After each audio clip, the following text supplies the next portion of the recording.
Sodakoh menolak mati su'ul. Assalamualaikum warahmatullahi wabarakatuh. Alhamdulillah wassalatu wassalamu ala rasulillah wa ala alihi wa sahbihi wa man tabi'ahu wa mawalah. Yang sama-sama kita hormati Ketua Surau Ad-Din beserta seluruh pengurus, para alim ulama, guru-guru kita, para asatiz, semua jamaah yang hadir tak dapat saya sebutkan satu persatu. Insyaallah kita semua dimuliakan Allah Subhanahu wa taala. Amin ya rabbal alamin. Tema kita keutamaan infak dan sedekah. Kalau ada orang memasukkan duit ke kotak, itu namanya infak. Kalau ada orang melihat kotak itu dengan senyum, itu namanya sedekah. Karena sedekah itu umum. Likulli sulama minkum sedekah. Setiap tulang-tulang sendi ini sedekah. Pergi dia ke Surau Ad-Din, ditengoknya sendal-sendal itu kacau balau, lintang pukang, tunggang langgang, macam Ukraina diserang Rusia. Disusunnya rapi. Itu infak apa sedekah? Sedekah. Pergi dia ke Surau Ad-Din, ditengoknya habis kena hujan tenda-tenda, lalu diluruskannya lagi, dibersihkannya lagi. Itu infak apa sedekah? Itu namanya sedekah. Dia tak bisa membantu, sudah tua, tapi dia masih bisa memberikan semangat. Anak-anak muda, kalian semangat ya. Itu infak apa sedekah? Sedekah. Makanya kata Nabi, tabassumika fi wajhi akhika sedekah. Senyummu ke wajah saudaramu itu adalah sedekah. Sedangkan infak, wa anfiqu min thayyibati ma kasabtum, berinfaklah kamu hasil usaha. Ngasih duit itu infak, ngasih air putih itu namanya infak, mengasih kue itu infak. Ntar lagi kue datang. Kalau benda dia dalam bentuk materi itu infak. Kalau bendanya tidak hilang-hilang sampai hari kiamat, itu namanya wakaf. Misalnya ngasih tanah, apakah hilang tanah Surau Ad-Din ini? Tak hilang. Ada yang makan tanah sini? Tak ada. Tanah Surau Ad-Din tak hilang sampai hari kiamat. Itu namanya wakaf. Wakaf tidak boleh hilang. Makanya tidak bisa wakaf lilin. Saya wakafkan lilin ini, tak bisa, karena lilin setelah dibakar hilang. Tiang ini infak atau wakaf? Wakaf. Tiang ini tak boleh hilang. Andai Surau Ad-Din ini 20 tahun lagi berubah menjadi Masjid Ad-Din 10 lantai, maka tiangnya ini tak boleh hilang. Tiangnya ditumbangkan, tetap dijadikan lantai pondasi dasar. Tak boleh hilang tiangnya, karena dia wakaf. Orang dulu menyerahkan duit ke Surau Ad-Din ini, akadnya adalah wakaf. Barang wakaf tak boleh hilang. Jadi kalau ada renovasi masjid, semua yang ada di masjid itu mesti balik. Andai terpaksa mesti dijual, duitnya tetap balik lagi ke masjid. Tak boleh hilang. Ini diantara perbedaan antara wakaf, infak, sedekah. Kalau zakat Pak Ustadz, kalau zakat wajib. Infak, wakaf, sedekah itu sunnah. Kalau zakat dia wajib dan ada haulnya setahun sekali dan ada nisabnya, ada batasnya. Kalau zakat, wakaf, infak tak ada batasnya. Misalnya punya kambing 40 ekor, maka dikeluarkan zakatnya 1 kambing. Punya onta 5 ekor, dikeluarkan zakatnya 1 kambing. Punya emas 85 gram, dikeluarkan zakatnya 2,5%. Katanya ada emas yang tak dizakati Pak Ustadz. Ada, Mas Parno, Mas Paijo. Mohon maaf Mas Nyantis. Nah, inilah dia 4 yang mesti dibedakan: zakat, wakaf, infak, sedekah. Jadi nanti kalau anak ibu, anak bapak bertanya, mak ya, apa beda zakat, wakaf, infak, sedekah? Udah dijelaskan Ustaz Somad itu tadi, cuman aku tak bisa ngulangnya lagi, tak apa-apa kata dia. Aku tadi tak dapat tempat duduk, jadi itu aku pikirkan semuanya. Mudah-mudahan semua kita ini selalu dalam rahmat Allah SWT. Keutamaan infak dan sedekah. 1. As-sadaqatu tadfa'ul bala. Sedekah menolak bala. Andai kita ditakdirkan hari ini menabrak seekor ayam, tertulis di Lauhil Mahfuz, hari ini, hari apa ini? Hari Sabtu, bahwa kamu dalam perjalanan ke Concong menabrak seekor ayam, lalu kemudian bersedekah, maka dihapus, tak jadi menabrak ayam. Janji Allah SWT, disampaikan Nabi Muhammad SAW. As-sadaqatu tadfa'ul bala. Makanya orang tua-tua kita dulu selalu mengatakan sedekah tolak bala. Makanya kalau udah sedekah tolak bala, makan aja. Ada daging kambing, makan, karena itu tolak bala. Dan kabarnya kambing di tembilahan ini tidak mengandung kolesterol, karena kambing di sini mengandung anak kambing.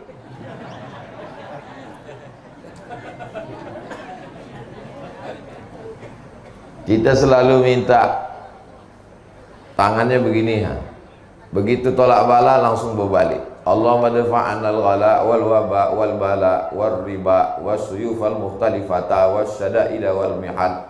Menolak segala bala. Dia lupa ada satu lagi cara menolak bala adalah apa pula bersolawat. Solawat betul juga, tapi tema kita ini bersedekah. Salawat bagus, tapi tema kita ini sedang bersedekah. Kadang orang-orang pelit nih kalau begitu dibelok-belokkannya, biar tak keluar duit. Apa tak sanggup Allah Subhanahu wa Ta'ala menurunkan emas 3 ton di halaman surau Ad-Din ini? Innama amruhu idza arada syai'an ayakula lahu kun. Sanggup, mudah bagi Allah. Kenapa tak diturunkannya? Ujian. Ada orang diuji kakinya datang ke surau, buktinya lulus. Ini jamaah tembilahan diuji kakinya untuk datang ke surau Ad-Din, becek-becek, hujan-hujan, pagi-pagi, dingin-dingin, lulus. Datang dia kemari. Sampai kemari di luar pula. Tak merajuk dia, tetap bertahan. Andai ada orang yang diuji telinganya mendengarkan ceramah, lulus. Tapi ketika diuji kantongnya, disitulah kumat penyakit asli. Jadi ini sedekah, infak ini adalah ujian dari Allah. Mudah-mudahan kita semuanya lulus ujian insya Allah. Jadi kalau mau dijauhkan dari segala matra bahaya bala. Anak saya kuliah di Jakarta, di Jogja, di Surabaya, di Medan, jauhkan dari bala Pak Ustadz, sedekah. Suami saya sedang di luar kota Pak Ustadz, doakan supaya jangan sampai dilarikan pelakor, sedekah. Istri saya cantik Pak Ustadz, takut saya dia dipelet orang, sedekah. Namanya sedekah tolak bala. Belum ada lagi tolak kuih, tak ada. Belum ada lagi tolak teh tarik, tak ada. Yang ada tuh tolak bala. Bagaimana cara menolak bala? Doa. Bagaimana cara menolak bala? Zikir. Bagaimana dengan cara menolak bala? Kata Nabi, idza ra'aitum, kalau kamu menengok ada bala, musibah datang, maka kata Nabi, fatasaddaqu, maka bersedekahlah kamu. Dulu orang-orang tua kita itu tak pakai dalil dia. Dimasaknya ayam, dimasaknya nasi, dimasaknya kue, diundangnya tetangga. Habis itu, mari kita berzikir, qul huwallah, qul huwal falaq, qul huwal nas, ayat kursi, afdhalul zikri fa'lam annahu la ilaha illallah. Apa acara ini Pak? Sedekah tolak bala. Tak tahu dia dalil hadisnya, yang penting diamalkannya. Beda sama orang sekarang, tahu hadisnya, sering ngaji tapi tak pernah diamalkan. Itu maka orang dulu itu lebih berkah hidupnya. Alhamdulillah, orang-orang tembilahan ini suka bersedekah tolak bala. Itu maka tembilahan ini aman sampai hari kiamat insyaallah. Surau ad-din, din agama. Agama inilah yang menyelamatkan kita. Kalau mau selamat anak cucu kita, surau ad-din ini mesti besar. Ad-din, agamanya mesti selamat. Selamat, makanya doa selamat yang pertama, Allahumma inna nas'aluka salamatan fiddin, selamat dalam agama. Kaya, pejabat, duit banyak, ganteng, kalau agamanya tak selamat, neraka jahanam. Jadi baik kayu bakarnya neraka, tak ada gunanya hidup di dunia. Waquduhan nasu wal hijarah, bahan bakarnya neraka itu nas, manusia, wal hijarah, batu. Nas, manusia, orang kafir. Hijarah, batu, batu-batu berhala yang disembah. Makin besar batu-batu patung itu dibuat, semakin membuat kobaran api neraka. Alhamdulillah, di Tembilahan tak ada patung di Tembilahan, tak ada. Manusia mematung banyak di luar di sana. Bapak Ibu yang ada di dalam surau ad-din, jangan menyepelekan saudara kita yang ada di luar. Boleh jadi mereka lebih dulu masuk surga daripada kita. Diaminkan orang itu. Awas Bapak Ibu. Subhanallah. Itu yang pertama. Yang kedua, kata Nabi SAW, dawu mardakum bis sadaqah, obati orang yang sakit di antara kamu dengan sedekah. Dawu, obati, mardakum, orang yang sakit di antara kamu bis sadaqah, dengan sedekah. Datanglah orang menjumpai Imam Abdurrahman bin Mahdi ahli hadis. Lututku ini udah benanah 7 tahun tak sehat-sehat. Tolonglah aku wahai Imam Abdurrahman bin Mahdi. Imam Abdurrahman bin Mahdi ingat hadis Nabi. Kata dia, kau sedekah. Sedekahnya gali sumur. Cari kampung yang tak ada sumurnya, gali sumur. Setelah digali sumur, kering nanah di lututnya itu sehat. Apa hubungan sumur dengan lutut bernanah? Ternyata orang kampung habis minum berdoa, ya Allah, balaslah kebaikan orang yang bersedekah sumur ini. Tak ada yang sulit bagi Allah Subhanahu wa ta'ala. Ada orang Saudi Arabia sakit, pergi ke Amerika, medical check up dari ujung rambut sampai ujung kaki. Kata dokternya, pulang ke rumah, makan enak, tidur enak.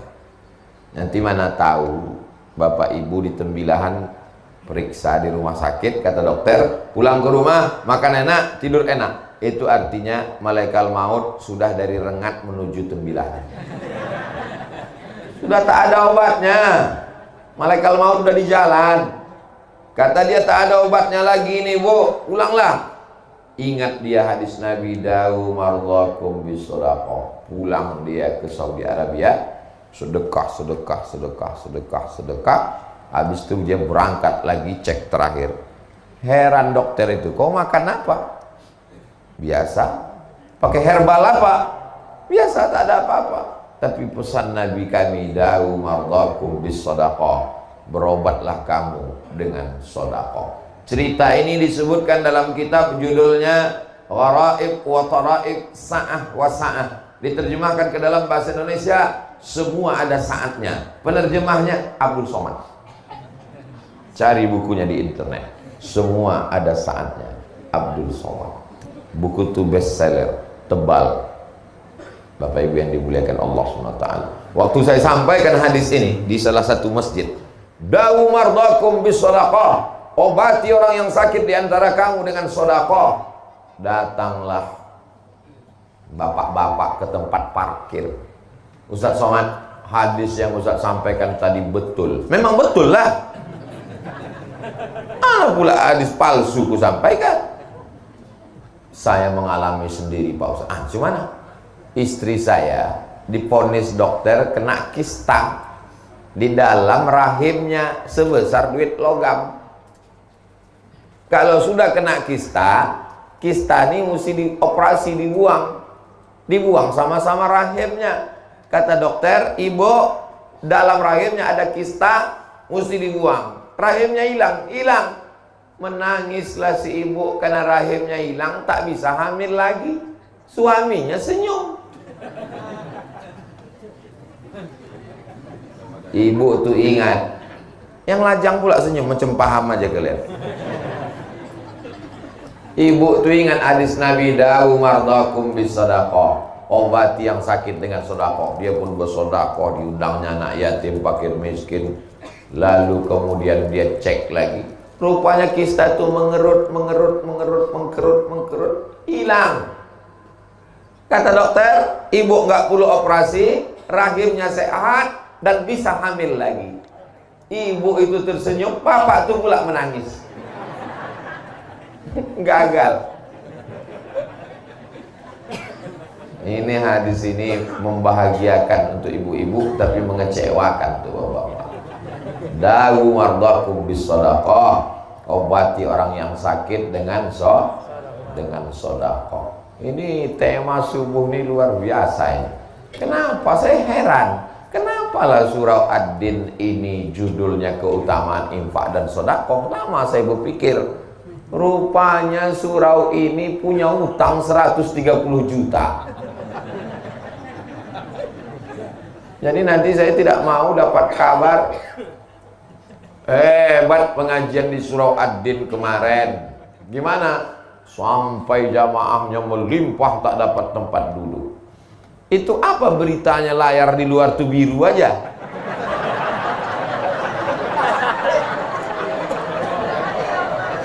Hah?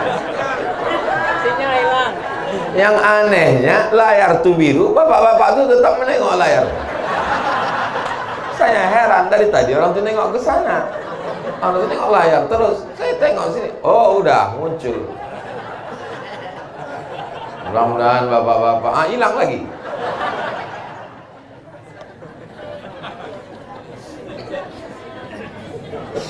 Bapak Ibu yang dimuliakan Allah Subhanahu wa taala.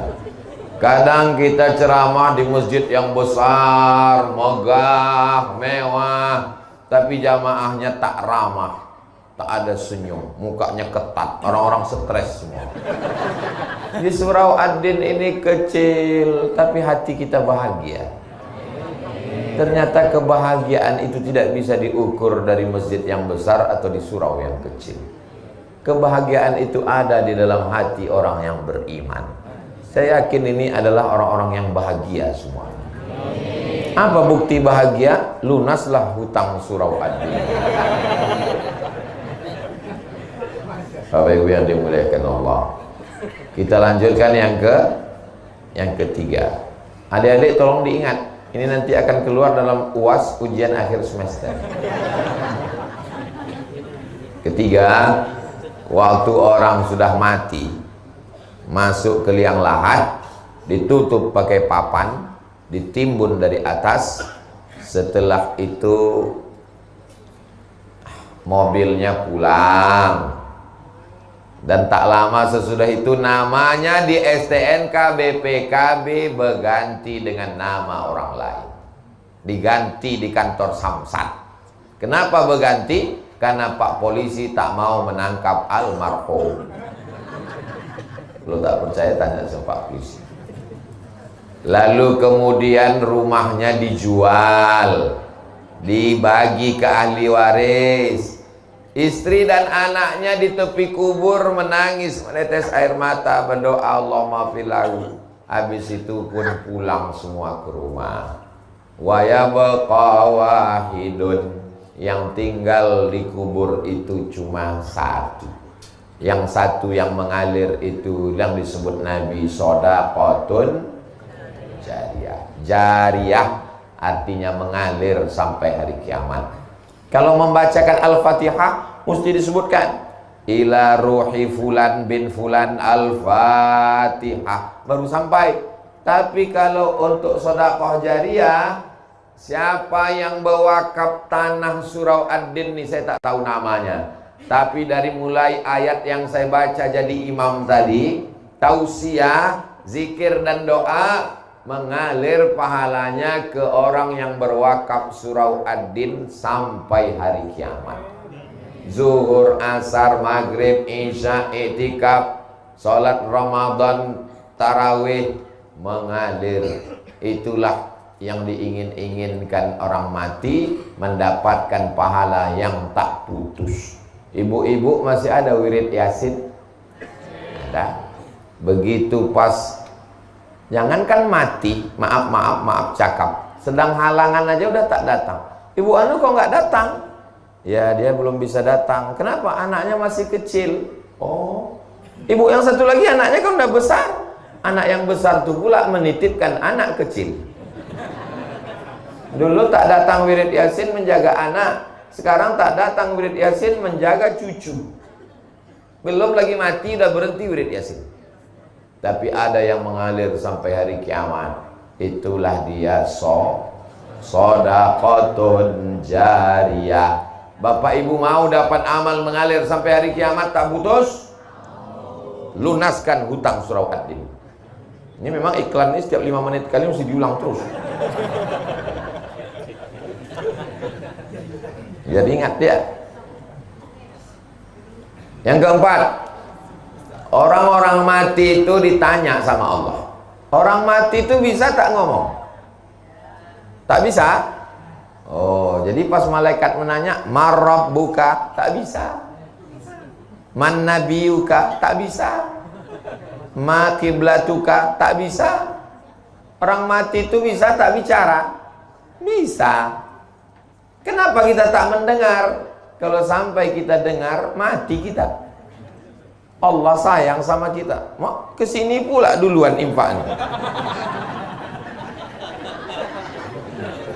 Saya sangka dari sana tadi, rupanya dari sini duluan.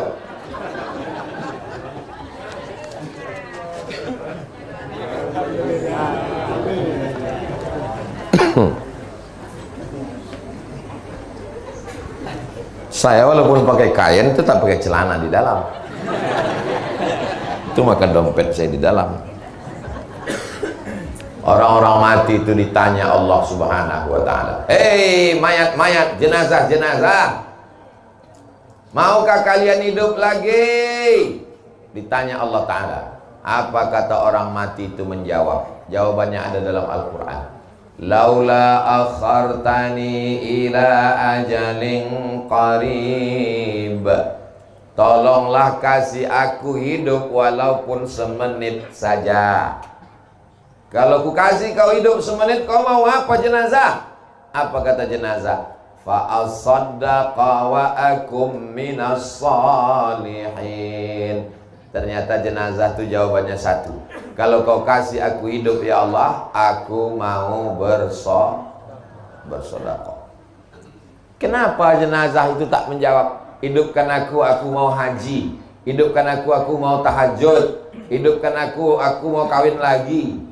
Hidupkan aku mau. Kenapa dia mau sedekah? Dikaji oleh para ulama.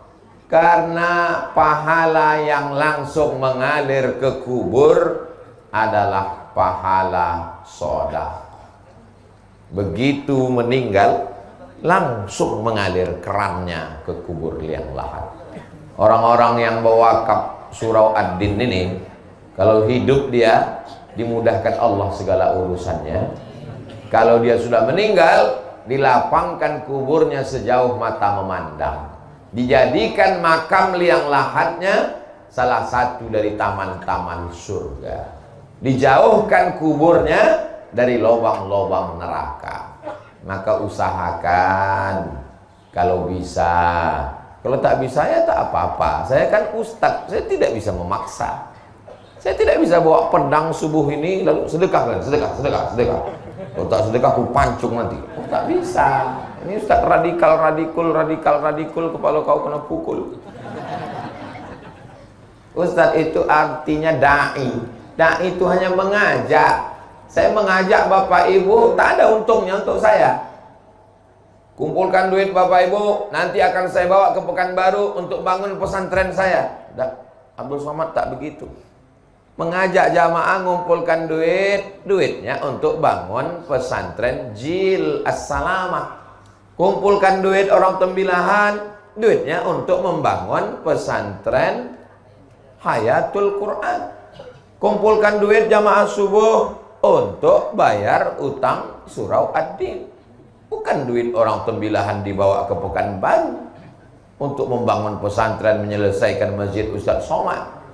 Bapak Ibu yang kaya-kaya yang ada duit mau menolong Masjid Ad-Din, saya tak ada untungnya sama sekali. Dan kalau Bapak Ibu masuk neraka, saya juga tak ada ruginya sama sekali. Cuman kalau saya masuk surga nggak ada Bapak Ibu, rasanya nggak enak. Nggak ada lo, nggak rame guys. Orang beriman itu tidak egois.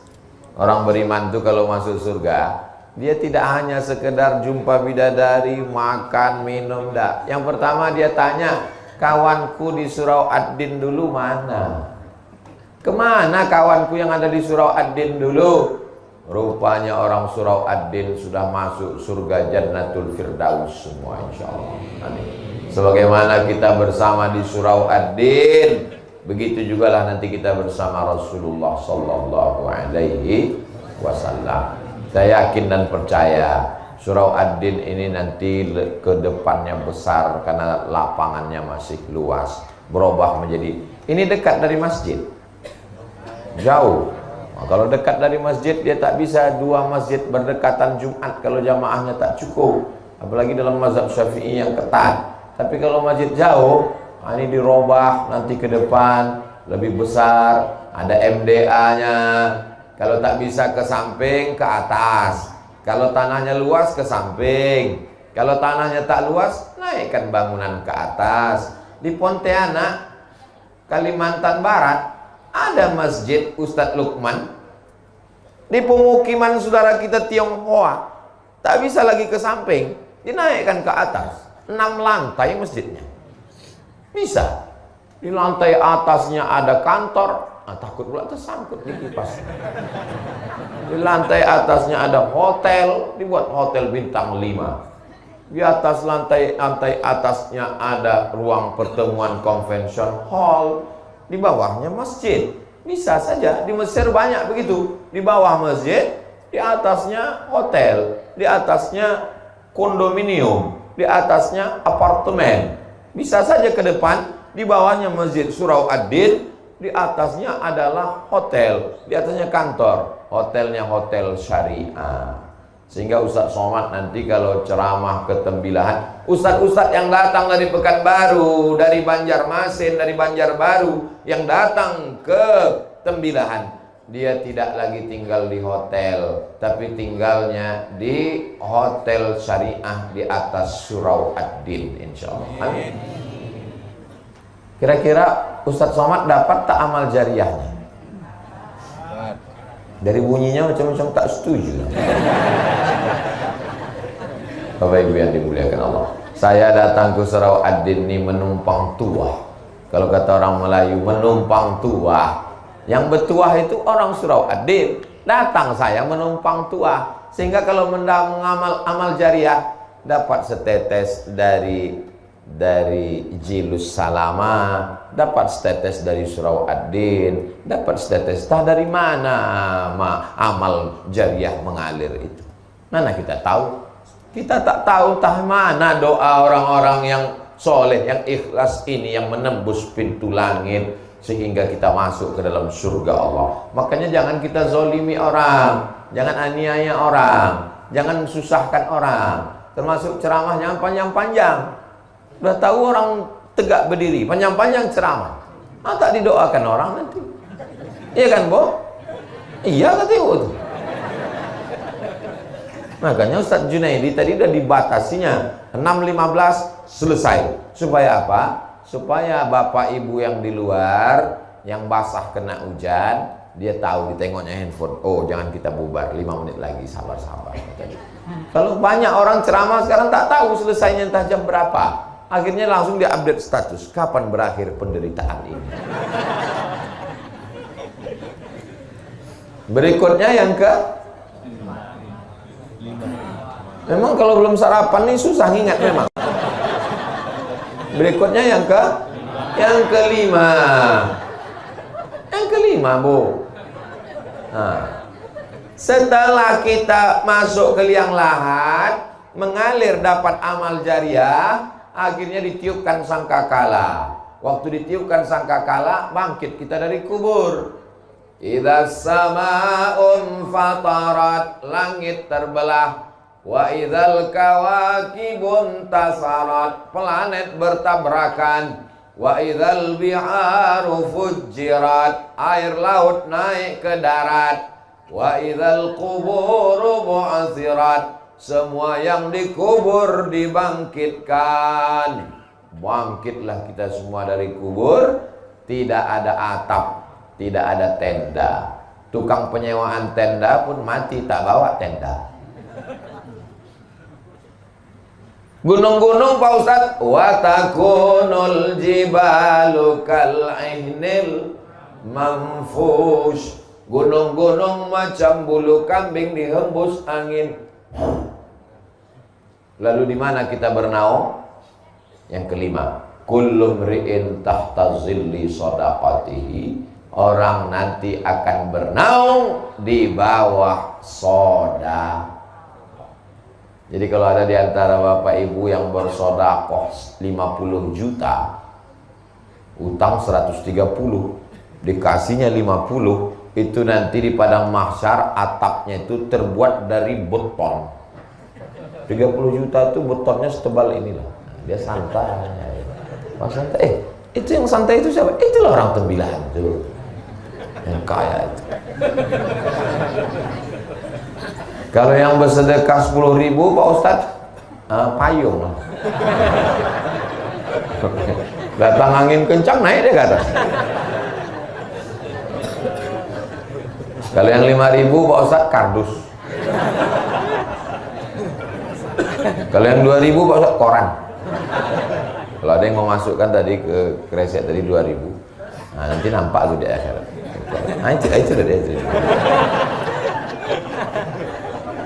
Kullu mri'in tahta zilli shadaqatihi, semua orang akan bernaung, berlindung, beratap di bawah ada yang tenggelam dengan keringatnya sampai ke lutut, ada yang tenggelam karena keringatnya sampai ke pinggang, ada yang tenggelam karena keringatnya sampai ke leher. Kepanasan di padang mahsyar. Datang mereka menghadap ke Nabi Adam. Adam, tolong menghadap Allah, kami tak tahan lama-lama menunggu. Kata Adam, aku tak sanggup menghadap Allah, aku malu.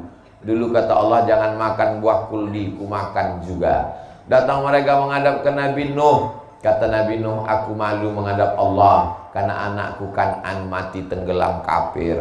Mereka datang menghadap ke Nabi Isa. Kata Nabi Isa, aku malu. Mereka membuat patung menyembah aku. Akhirnya mereka datang kepada Sayyidina wa Maulana wa Syafi'ina wa Zuhrina wa Qurrati a'yunina Muhammad sallallahu alaihi wasallam. Itulah mengapa kita generasi yang terakhir, kalau bahasa Tembilahannya last edition. Kita memang umat yang terakhir, umat yang paling kecil, umat yang paling pendek, umurnya paling singkat, tapi kita lebih dulu masuk surga. Kenapa? Karena Nabi kita lah yang berani menghadap Allah Subhanahu wa ta'ala. Jadi selama beribu tahun di padang mahsyar itu, siapa yang menyelamatkan kita? Di mana kita bernaung? Kata Nabi, kullu mri'in tahta zilli shadaqatihi, setiap orang bernaung di bawah sedekahnya. Beruntungnya orang yang membangun surau Ad-Din ini, maka nanti ketika kita menghadap Allah di padang mahsyar, dia di bawah naungan sedekahnya. Bertuahnya orang yang bersedekah subuh ini, maka ketika nanti di padang mahsyar dia bernaung di bawah sedekahnya, insya Allah. Berikutnya yang berikutnya yang keenam. Yang keenam itu adalah kata Nabi Shallallahu Alaihi Wasallam, "Ma min muslimin yusbihu." Kalau ada orang Islam yang nyawanya sampai subuh, kita nyawa kita sampai tak subuh nih? Karena sampai inilah kita hidup. Kalau tak sampai udah mati kita tadi malam. Datang saya melayat jenazah. Gimana suami ibu malam tadi? Malam tadi dia tidur Pak Ustadz, nonton TV, megang handphone. Sebelum itu cerita-cerita kami sempat ketawa-ketawa. Terus pas jam 3 tuh kami biasa tahajud. Saya bangun dia, bang tahajud. Saya pegang pipinya dingin.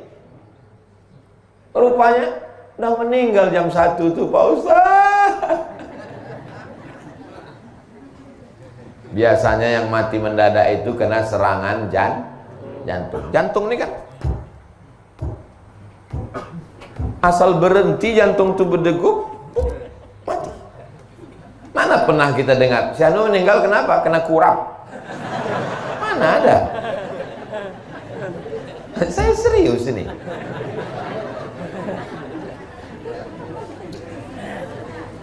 Orang mati karena jantung berhenti berdetak. Kalau jantung berhenti berdetak, darah tak mengalir. Kalau darah tak mengalir ke otak, semua organ tubuh ini mati. Bensinnya tak jalan. Habis, mati, selesai. Kenapa kita hidup? Karena darah mengalir. Coba ikat kaki itu sebelah paha tuh, ikat pakai tali agak 1 jam. Habis itu coba rasakan ujung kaki. Ada rasanya? Tak ada. Mati rasa. Kenapa mati rasa? Karena darah tak mengalir. Kenapa darah tak mengalir? Karena diikat pakai tali. Begitulah kalau seluruh badan kita ini darah tak mengalir, mati. Kenapa darah mengalir? Karena jantung menyemburkan darah. Dokter hanya bisa menjawab sampai di situ. Kenapa orang hidup? Karena jantung menyemburkan darah. Kenapa jantung bergerak? Tak bisa menjawab. Kenapa jantung bergerak? Yang bisa menjawab itu hanya orang yang berakidah, bertauhid. Karena Allah meniupkan ruh. Ketika ruh itu dicabut, maka jantung pun berhenti berdetak. Dan berubahlah darah menjadi nanah. Darah itu berubah menjadi nanah, daging membusuk, biji mata keluar mengelupas, rambut yang selama ini habis 30% anggaran belanja untuk beli sampo. Habis, rambut mengelupas dari kepala, usus membusuk, pecah. Dan cacing datang menyerang. Apa kata cacing? Brownies sudah siap. Akhirnya kita hanya setumpuk daging busuk yang akan menjadi santapan cacing tanah. Alhamdulillah subuh ini kita hidup. Dan tadi kita katakan alhamdulillahilladzi ahyana ba'dama amatana wa ilaihi nusyur. Siapa yang hidup subuh dikirim Allah 2 malaikat. Yang satu malaikat berdoa. Apa kata malaikat? Allahumma ati munfiqan khalafa. Orang yang bersedekah kasihlah dia ganti. Jadi yang bersedekah tadi yang bersedekah masukkan duit, itu semuanya sudah dapat doa malaikat subuh. Maka nanti digalakkan, digiatkan sedekah subuh Masjid Surau Ad-Din. Bapak Ibu setuju? Gimana kabar Surau Ad-Din? Ustadz Junaidi, alhamdulillah Ustadz Somad, sejak Ustadz galakkan sedekah subuh, makin berkurang jamaah subuh. Janganlah gara-gara itu tak ke surau. Karena kita mau mendapatkan doa malaikat ini. Lalu Pak Ustadz kalau yang nggak bersedekah gimana Pak Ustadz? Allah tuh adil.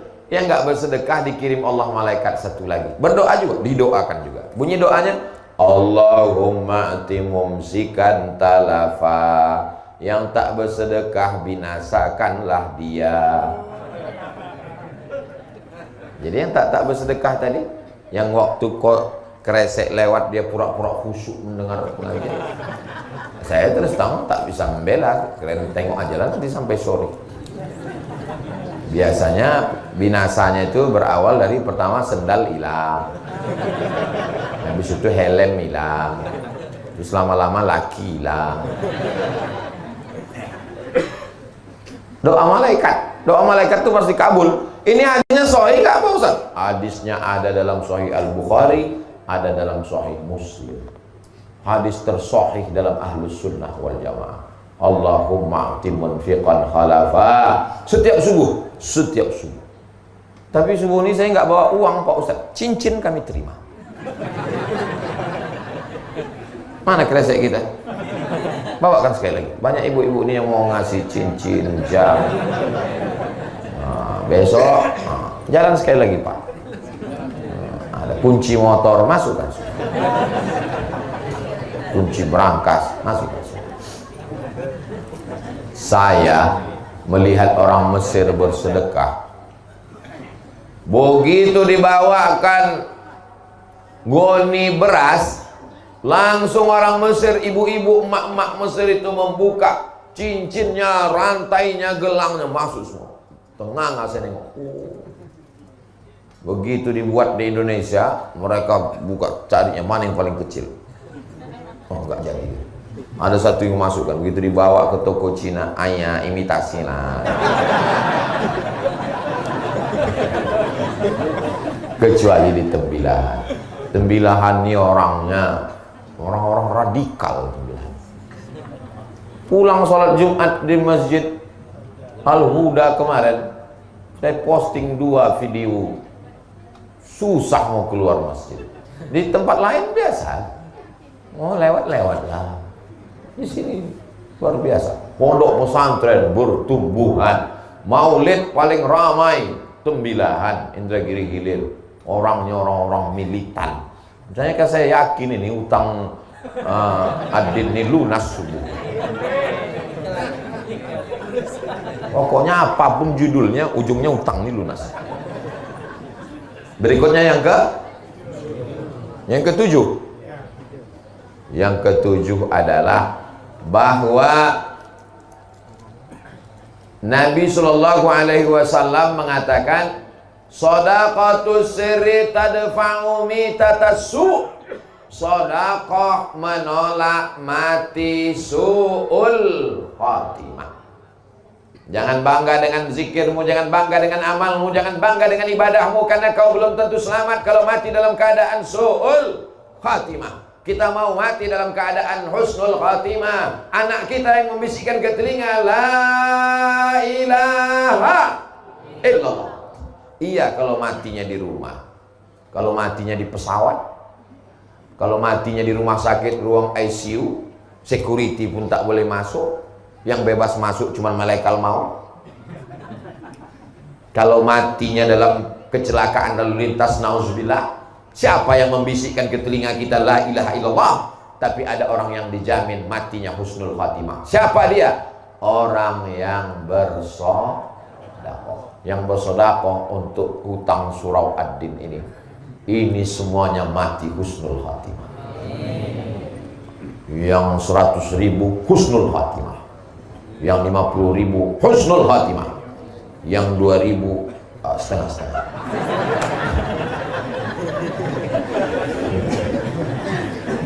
Husnul khatimah insyaallah. Kok kenapa tak bersedekah menyelesaikan hutang surau ad-din? Aku niat aja dulu. Innamal a'malu binniyat. Bagus. Tidak salah. Niatul mu'min khairum min amalihi. Niat orang beriman lebih baik daripada amalnya. Berapa banyak orang beramal riya, tapi niat tidak bisa dimasuki riya. Pas dia mau masuk surga, tanya sama malaikat, aku masuk? Kata malaikat, kami berniat aja dulu mau masuk engkau. Untuk sementara kau di neraka jahanam aja dulu. Ada pintu surga itu namanya babus sholat, untuk orang yang banyak tahajud. Ada pintu surga itu namanya babul jihad, untuk yang mati melawan Belanda, jihad fisabilillah. Ada pintu surga itu namanya babul kauziminal ghaiz, karena mampu menahan amarah. Ada pintu surga itu namanya babus shadaqah. Itu yang kedelapan. Yang kedelapan, keutamaan adalah masuk surga dari pintu babus shadaqah. Dan yang akan masuk ke pintu surga dari babus shadaqah itu adalah jamaah dari surau ad-din. Masuklah Abu Bakar Siddiq dari babus shadaqah. Ditanya sama malaikat, Abu Bakar Siddiq masuk dari babus shadaqah, siap. Berapa sedekahnya? Abu Bakar Siddiq waktu hijrah, ayahnya namanya Abu Quhafah. Siapa nama ayahnya? Abu Quhafah. Abu Quhafah tak Islam. Marah dia. Asma itu nama anak Abu Bakar. Asma, yaitu mana emas Abu Bakar? Emas Abu Bakar ada tuh. Mana emasnya? Aku curiga emasnya sudah dibawa pergi sama Muhammad. Ada tuh. Mana emasnya? Datang Asma, dimasukkannya batu ke dalam kain. Ini dia tuh, dipegang. Abu Quhafah ini buta. Pegang. Oh, masih ada. Padahal emas itu sudah habis untuk hijrah bersama Rasulullah SAW. Abu Bakar masuk surga dari babul, walaupun dari pintu mana dia masuk terserah, tapi dari babus shadaqah dia masuk. Berapa sedekah dia? Sebesar batu. Kira-kira kalau emas sebesar batu itu berapa gram itu? 1 kilo lah paling tidak. Lalu bagaimana dengan Utsman bin Affan? Utsman bin Affan mewakafkan hartanya fisabilillah bermiliar-miliar kalau dihitung sekarang. Tiba-tiba ada satu orang dari Tembilahan mau masuk surga dari babus shadaqah. Ditanya malaikat, apa yang kau berikan? Aku ikut melunasi hutang surau ad-din. Kata malaikat, masuklah. Cuman nomor antriannya agak panjang sih. Tak apa-apa, yang penting masuk surga. Daripada STJ, status tak jelas. Semua kita ini pasti masuk surga. Man qala la ilaha illallah Muhammadur Rasulullah dakhala jannah. Siapa yang mengucapkan la ilaha illallah Muhammadur Rasulullah masuk surga. Berikutnya yang ke 9, terakhir. Jadi nanti judulnya 9 keutamaan infak dan sedekah. Mantap. Yang ke-9 adalah kata Nabi SAW, as-sadaqatu tudfi'u ghadabar rabbi kama tudfi'ul ma'an nar. Sedekah memadamkan murka marah Allah seperti air memadamkan api. Api yang bergelora dipadamkan oleh air. Begitulah Allah tak jadi marah sama orang yang pelaku dosa gara-gara sedekah. Kau sudah bertobat, aku sudah sholat sunat tobat. Kau sudah bertobat, aku sudah beristighfar. Kau sudah bertobat, aku sudah berbuat baik. Ada satu yang belum kau lakukan. Apa dia? Bersedekah. Inilah Pak Ustaz, saya bingung nih, kemana lah duitnya saya campakkan? Lunasi hutang-hutang surau ad-din. Karena saya udah tak sampai hati menengok Pak Ketua, tengoklah wajahnya. Beda. Saya kan senyum tuh. Saya pun senyum tuh karena belum dikasih tahu judul ceramah. Seandainya waktu dipoto tuh dikasih tahu utang surau ad-din 130, mungkin saya tak sanggup juga senyum.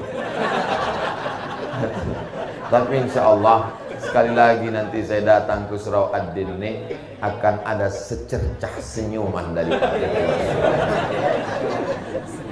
Menjadi ketua surau ini tidak ada untungnya, menanggung beban di hadapan Allah Subhanahu wa taala, beban pikiran. Jadi mudah-mudahan kita subuh ini mengurangi beban Pak Ketua, dan tidak ada untungnya bagi Pak Ketua, dan tidak ada untungnya bagi Ustaz Abdul Somad.